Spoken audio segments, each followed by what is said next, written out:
G'day, you nine. So I just want to put together this quick recording just to have a look at the first part of the task, particularly around the explain questions. Let's start quickly. We started with a couple of inquiry questions, which are important. They're part of the criteria. The idea was to design some questions once you understood the task and had chosen a location, start to pick some areas. What are some questions that you could help use to guide your research? So you had to come up with 3 inquiry questions. An example of inquiry question might be, what are the characteristics of the population of the location and what are the key industries? And then you have to give you rationale for that. Learning about the population helps understand who lives in the area, what their needs might be, and learning about the industries gives you some of the background of what is produced, the jobs, what are people doing in the area. So you had to come up with 3 questions to guide your research, and that was done fairly early on. So that's something we should be pretty comfortable with. Then on the task sheet, there are 3 explain questions. So explain the role of Australia's financial and government sector in supporting growth in tourism.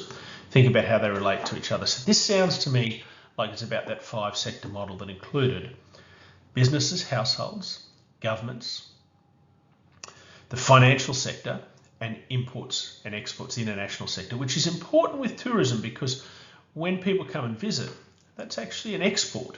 When people from overseas come and spend money, then we've exported a service in that way. So you have to think about how they relate to each other. And we're going to have a look at an example of that later in this question.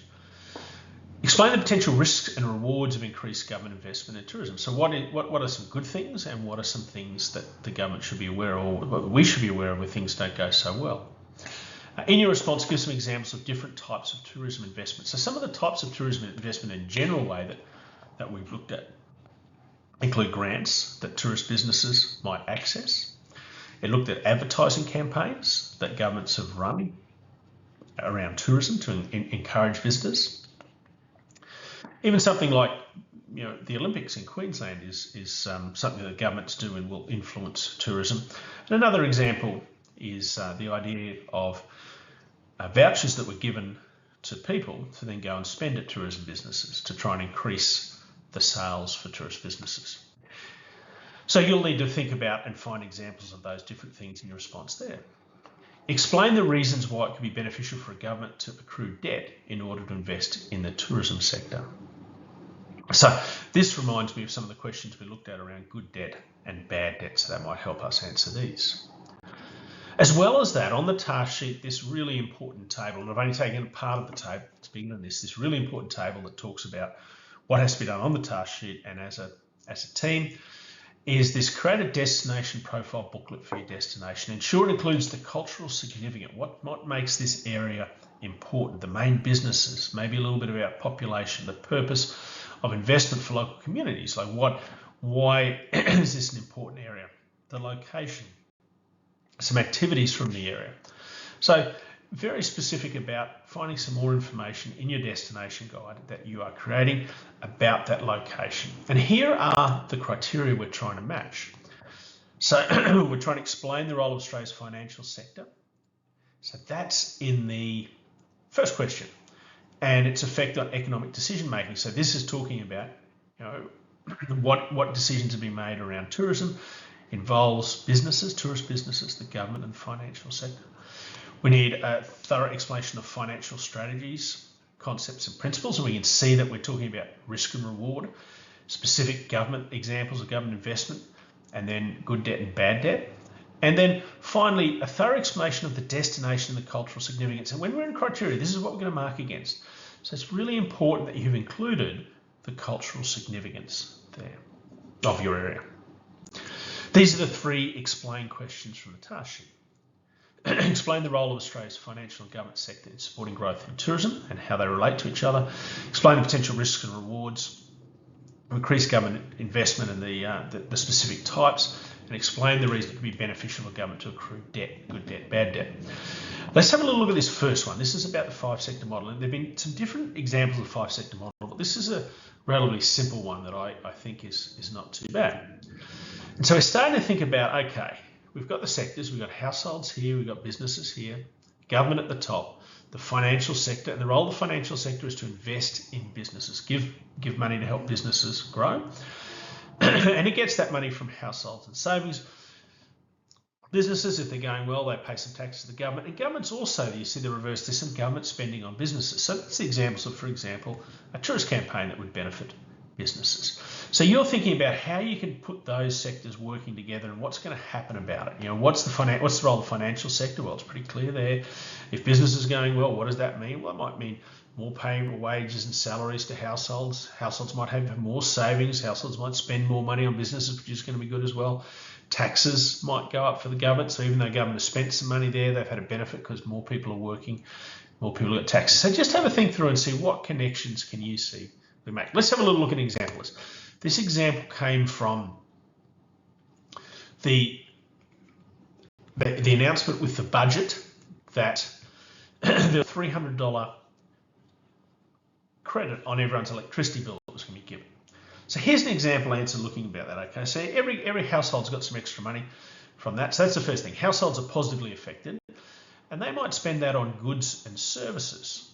So this might lead to, if you're spending money on goods and services, businesses might be making more profit. They're needing more workers, and so more people might be in work. So there's one thing, one sector. Businesses then, if they're going really well, businesses might have some extra money and they might need to expand. So they might ask the financial sector for loans or investment.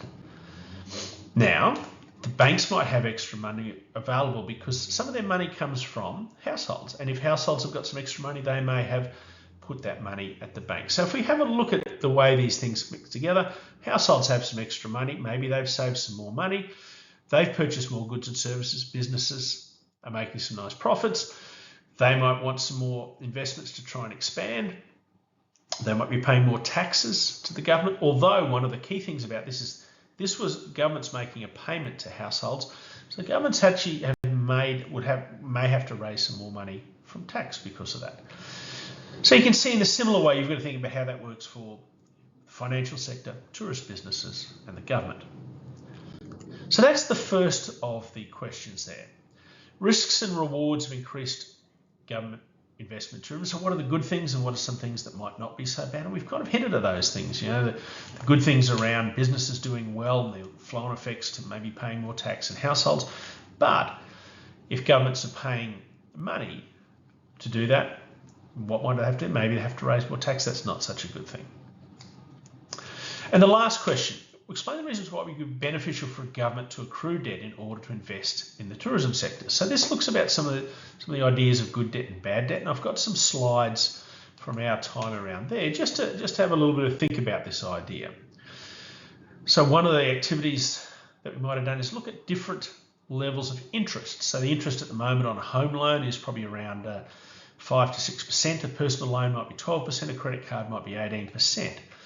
And so we came to the conclusion that the higher interest rate, the riskier the borrowing. But governments, I've got a little snippet here in the corner. Governments can borrow money generally at a very low rate. Somewhere around 4 or just over 4% for the moment is what governments in Australia can borrow money at. So that might be an idea. And does that tell you something about the debt if you can borrow it at reasonably low rates? This slide about good debt and bad debt might be interesting as well as you think about that. So good debt is for things that you perhaps need more to buy, things that you can afford to pay off. And governments do have that ability to raise taxes, so they're in a strong position to pay off their debts. You've got a clear plan for how you're going to pay it back, or you could potentially earn or make money from what you're buying. Well, we're not buying an item, but we're investing in tourist businesses. And I guess for a government, if the tourist business does well, that might have some positive flow-on effects that you can talk about in your answer. So we're nearly there. We've done those questions on the task sheet, and now we're on this idea of the destination profile. Okay, ensuring that includes cultural significance, the main businesses. They were the things that were really emphasised, and then things like, you know, the features, the location, and so on. But they were the key things in this task sheet. And then one last thing, let's finish with the task sheet. Making sure that by you've answered these, you've given a thorough explanation of the role of Australia's financial sector and its effect on economic decision making by individuals and businesses. So that's the very first question. You've explained some financial strategies, concepts and principles. So some of those strategies include those strategies that are used by governments to help support businesses. And then in your destination guide, you've given a thorough explanation of the destination and the cultural significance of the destination.